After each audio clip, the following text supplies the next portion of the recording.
Health issues in Africa have always been given prominence. It has long been understood that the fight against diseases is a developmental issue. African countries are now viciously engaged in an effort to safeguard their people from any kind of ailments that make them unproductive.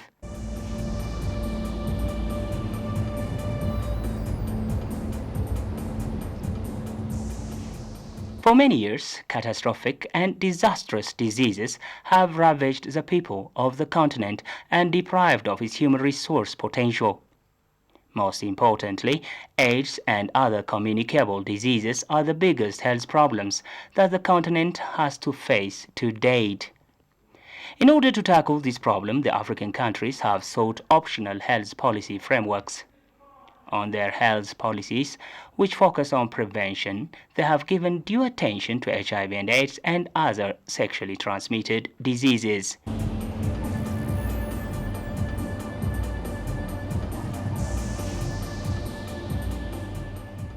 The social implication of the AIDS epidemic in Africa is profound and affects other countries as well.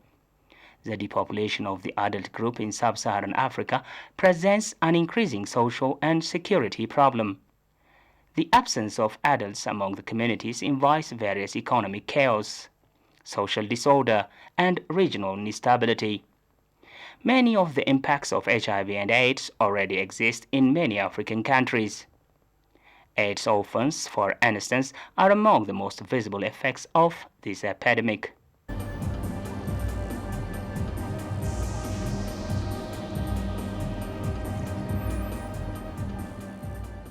This tremendous implication, coupled with its incurability, has made the disease public enemy number one in Africa. It has created a major concern among the public at large and among the research community and policy makers in general. As part of fighting against a global problem, a major forum known as ICASA was established some 30 years ago to delve on the issue and solicit solutions.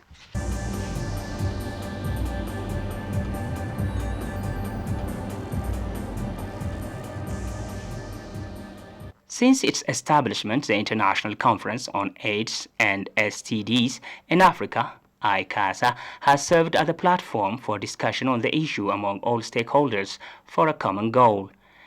Ethiopia is to host the 16th ICASA as per the selection among 5 countries vying to host the conference. The country is selected to host the important forum because of its previous experience of hosting many international conferences with scientific, social, and political focuses.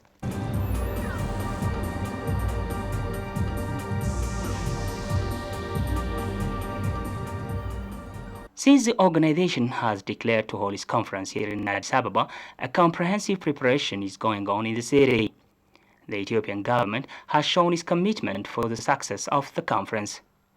Recently, in his opening remark at the resumption of the House of People's Representative, President Girma Giorgis called on the public at large to work together to the successful accomplishment of the conference. በህዳር ወር 16ኛውን የዓለም አቀፍ የኤድስ እና የአባለዘር በሽታዎች ኮንፈረንስ እንድታካሄድ Our country is to host the 16th ICASA conference. I would like to take this opportunity to call upon the people of Ethiopia to stand together for the success of the conference, which I believe will go a long way in building the country's image. The ICASA conference is a major African conference on HIV, AIDS, and sexually transmitted diseases, and Ethiopia is going to host the 16th ICASA very soon. A secretariat has already been formed and is actually running to hold this conference successfully, and we are here invited to look at the activities of the ICASA secretariat, and we want you to come along with us. When we got at the office of the secretariat, everyone was engaged in the preparation business while counting down to the day of the ICASA 2011. Mikia Sisai is the communication and promotion manager of ICASA 2011. Together with his colleagues in the secretariat, he is working to realize the conference success. Candice, may I interrupt you? Yes, you may. Did you get that copy? the one that I sent you on editing the website. Yes. Yes. The information part. The information. It's been put up already. The conference program that I'm waiting for now. Conference program, yes. For business close today? Of course. Thank you. This one has to be slashed out. I know that. So what's Conference program. To start with, ICASA, known as International Conference on AIDS and STIs in Africa, is an African conference. So it always deals with HIV and AIDS, and this year particularly it further discusses related health topics such as tuberculosis and malaria. So this HIV and AIDS conference has been there for so many years now, and we are having the 16th this year. So I would say this is an African conference, and its significance is that it will serve as a platform where African countries' efforts in combating HIV will be promoted at a global level. So when you do that at a global level, it also provides us the opportunity to further strengthen partnership among governments, civil societies, communities, partner agencies, and global and regional AIDS communities and networks. So you can see here that Africa will benefit in such a fashion that whatever being done separately in each countries will come together, forge themselves, and discuss and come up with a new way forward in the fight against HIV and AIDS. According to Mikias, Africa's research outputs and African researchers have always been at the forefront of the ICASA. This is an African conference, and you will find a number of Africans who are working in that line are bringing their paper presentations. And just to give you a highlight, this conference this year, Nigeria ranks first in submitting papers, followed by Ethiopia.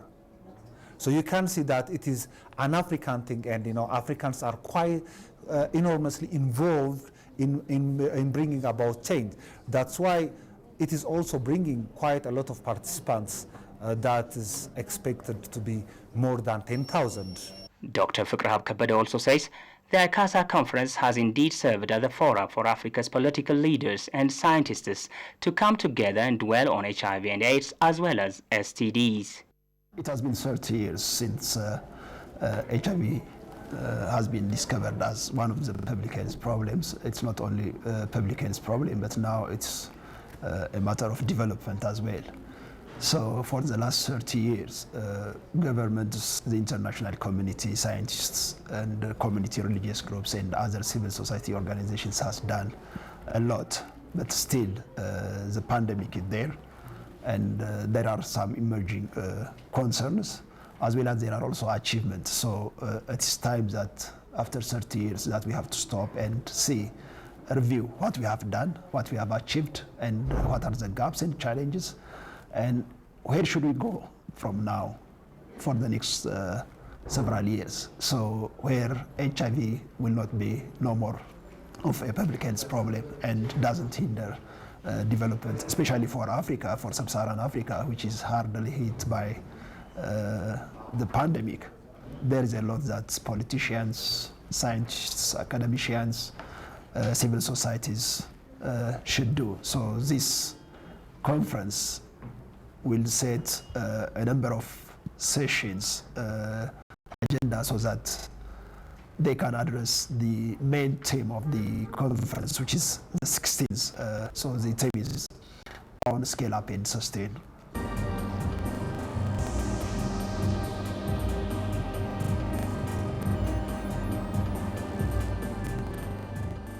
And what is being done so far in the countdown towards ICASA 2011? Today, as we speak, we are left with 52 days. For such a big conference, 52 days are nothing. It is just nothing. So a number of things are on track, and it is last-minute follow-up that we are working on. For example, the conference venue, it is secure, and we are working on partitioning. So the conference venue is there. The opening ceremony, being Addis Ababa as a host, it is going to be hosted by the Addis Ababa administration. So we are working in close collaboration with the Addis Ababa Mayor Office to make it a colorful opening. Let's talk of ICASA presence in the world.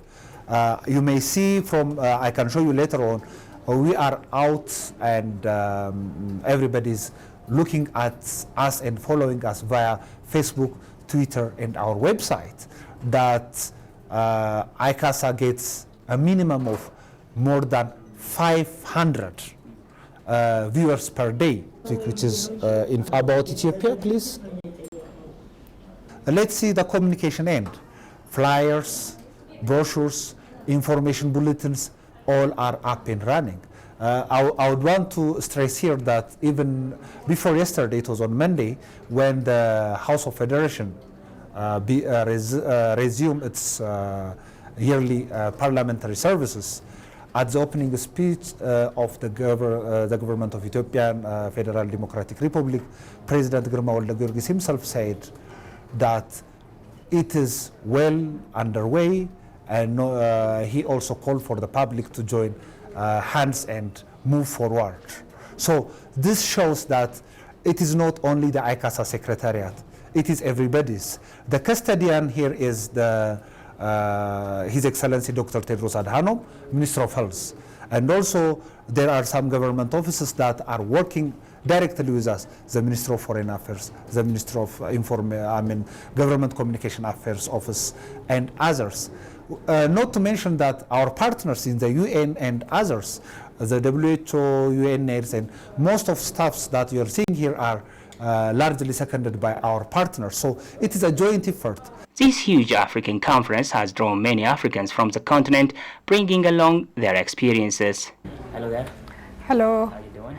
Very well, thank you. How are you? Fine. Yes. What's your name? I'm Kentis Tikolo from Nairobi, Kenya. Kenya. Yes, I'm happy to be around. And you are here Yeah. to do what? I'm here to assist with the preparations for ICASA. I'm currently one of the 4 deputy directors in charge of operations. And so my role is to ensure that all the technical support and logistical support for the ICASA are on top in terms of preparations. And so we are taking care of the delegates' information, their registration, their accommodation, the transport, just to ensure that when they do come here, they are, comfortable. And we want to assure the world that Ethiopia is ready, and the kind of experiences we have had in the previous ICASAs have been used as lessons learned, so that we make improvement over and over again, and we are sure that we are ready for the delegates when they come to Ethiopia. Kenya has also hosted such a similar conference before. Yes, and what experiences have you brought here? We hosted it in Kenya in 2003, and of course the technology was not the same as it is now. And in Nairobi we had, in 2003 we had 7,000 delegates, and so that is experience that is invaluable in ensuring that ICASA 2011 prepares adequately, because that's an enormous group of delegates, and so we are making sure that whatever we learned in Nairobi is taken into account for Addis, so that the preparations go smoothly. What would be the significance of holding the conference here in Addis Ababa? The significance is that if you have noticed, the world which has been providing funding for HIV and AIDS is sort of retreating. And it's time that Africa took charge of the fight against HIV AIDS, not just in terms of talking. We need to get the action, and the action can only come from our leaders. And Addis Ababa being the hub for AU, I would love to see AU much more involved in this and taking it up as a major issue on the agenda. Because as we know, HIV and AIDS has affected the economies of the African countries right across, and especially sub-Saharan Africa.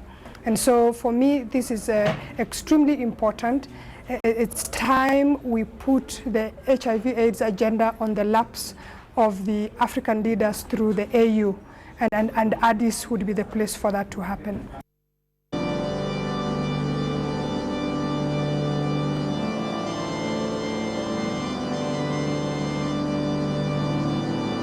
One of the achievements which actually is unique or which exceeds the previous ICASAs is that we have received over 2,800 abstracts, and out of this about 60% are accepted, which are of course of high quality. And in previous ICASAs, some of the papers on average 2 to 3 out of 6. But in this case, out of 6, we have accepted for presentation as oral abstract, for example, those who scored 4, 5 out of 6. So because of space, we have to drop some. So this is one of the achievements. So at this conference, we'll have about over 1,100 abstracts, research papers will be presented. Out of these 52 sessions, each will have 5 papers. We'll have oral abstract, then we have oral poster discussion, which was not there in the previous ICASAs. There will be 12 sessions of such kind. Then we have over 800 poster exhibitions. And on the other hand, these are abstract-based sessions, but you have also non-abstract driven sessions. We have 7 special sessions where we have leaders panel, first ladies panel, ministerial panel, and we have also researchers and social corporates. Has there been challenge so far, and what happened to that? If there is no challenge, we wouldn't be here to start with. The challenge is the most important thing that makes me say, no, tomorrow I will have to do this and bypass this challenge. One of the challenges would be, resource mobilization. Another could be the buy-in and so on and so forth. But with our effort, and for example, let's mention of the resource mobilization. Since we have our resource mobilization officers on board, we have somehow tried to narrow the gap of our resource mobilization process. And also with our partners, the staffing itself, we are short of number of expertise that gaps were covered. What would be the outcome of the conference? First and most, the community would be benefiting quite a lot because this knowledge fora is taking place